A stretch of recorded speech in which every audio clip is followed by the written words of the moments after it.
حەزەکەم باسێکی ڕیان بۆ بکەیت. ئێستا بۆ منەمە جاری وایە خێرێک هەیە مێ بیکەم ئەیتر ئینسانان بۆنە لە دڵما شتێک دروستە بێڵێم بەخوا بیکەم بڵێ کابرا دوایی بۆن منە باشم لەگەڵا بکاتەوە بەخوا هەڵم سەنگاندووە لە لای خۆمەوە بەخوا جارێکیان بینیم بەمەوە نمونە فڵانەشتم بۆ کرۆک و پێویست نەبووە ئەمە بڵێن کە ئەم شتە و پێڵێم بەسەر خودی خۆمە هاتووە بۆیە بۆی باسەکەم ڕەنگە زۆر کەسی شەبیامی هەر بەسەر هات بێ بەڵام مامۆستا بڕوات هەبێ خوا ئاگایدارە ڕازگۆم لەگەڵ تا ئینشەڵڵا ینی لە ناخەوە دەست بەجێ پەشیمان بوومەتەوە وتمە چۆن خۆی گەورە بۆ ڕادێ بچووکەمەوە نەبەخوا ینی جاری وا هەیە دەستم بردووە شتەکەم کردووە بەڵام هەندێک کاتیش هەبووە ینی خەڵێکە بووە هێندە عەزیەت یا مامۆستا هێندە ناڕەحەتی کردوم ینی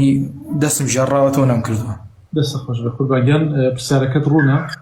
براگیان طبعا ڕیا چییە؟ ڕیا ئەوە نییە بۆ نمونە هەموو ئەو عیبادەتە بۆ غەیری خوا بکەیت باشە ئەگەر کەسێ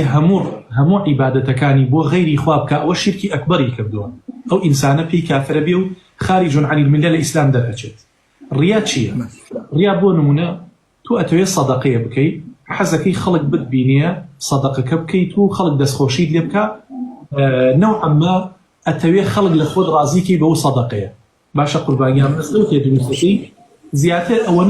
ئەوەنی مەبەستت ناوڕاحەتەکەی مەبەستت خوای گەورە نییە یعنی ئەتەوێت لەگەڵ خوایە بەشی خەڵکی تێکەی دەستخۆشی خەڵکی تێکەی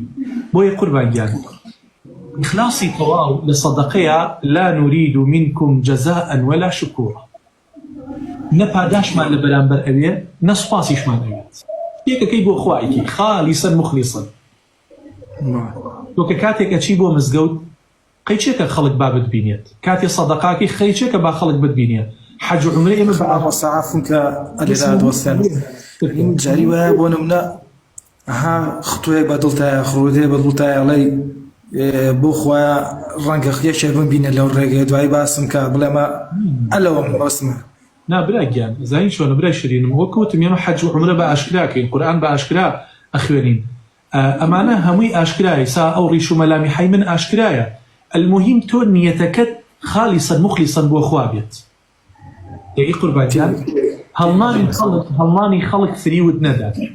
عیبۆنە خەڵکێک دەستخۆشی لێکا بەخوا دەنگە خۆشە و ماشەڵڵا وتارت باشە و ماشەڵڵا ئەوە نەتگۆڕێت یعنی چۆن بکەن و چۆن مەدحتکەن وەکو یەک بێلەلات گۆڕانکاری بەسەرانەیە بۆیە قوربانگیان تعدیلی نیەت زۆری پێویستە یەکێک لە سەلەف ڕەحمەت پێ فەرمیێ 40 ساڵ هەوڵمدا ئەنجا تعدیلی نیەتم کرد ئەنجا توانیت گەورە خۆم یەکلا بکەمەوە بۆیە ئافرەتێک کە نیقاب و باڵاپۆشی هەڵبژێرێت ئەبێ بە ئەهلی قورئان برایەک سیمایەکی جوان بەرەداتەوە و ئیتر واز لە گوناح ئەکێنێت المهم نیەتەکەی بۆ خوا بێت ئەگەر جار بەجار خوتوڕەیەکیش بەدڵا هات ئینسان ئیستیغفاری لێ بکە ئینشاءالله خوا لێی خۆش بێت.